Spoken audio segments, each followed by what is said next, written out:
دخلت على ابونا بشوي كامل وقلت له انا عمري ما اعترفت ومحتاج اعترف.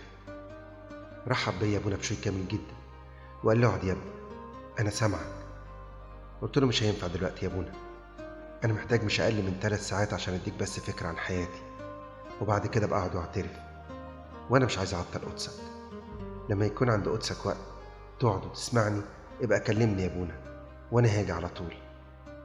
قال لي دلوقتي يا ابني انا عايز اقعد معاك دلوقتي، انا ما عنديش اهم منك. وقدام اصرار ابونا قعدت وبدات احكي له عن حياتي وعن ضعفاتي وخطاياي. وكان وش ابونا بشوي كامل بشوش جدا ومريح، وكان كلامه قليل بس لمس قلبي وملاني بالرجاء. وحسيت ان حمل تقيل وقع من على كتفي، وحسيت براحة عمري ما حسيت بيها قبل كده. بس الغريب ان كل ده حصل في ربع ساعة بس، مش 3 ساعات زي ما كنت متخيل.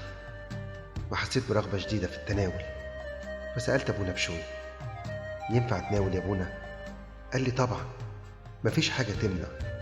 كنت فاكر ان الاعتراف شيء صعب وحمل تقيل ومحتاج لساعات طويلة وتحضير ومقدمات ومبررات، بس لقيت الامور ابسط من كده بكتير. مجرد قرار بتاخده وتترمي في حضن المسيح اللي بيحبك، وهو هيفيض عليك بنعمه كتيرة. وخرجت من عند ابونا بشوي كامل وانا فرحان ومبسوط، ومن يومها وانا انسان جديد، من يومها وانا حياتي اتغيرت.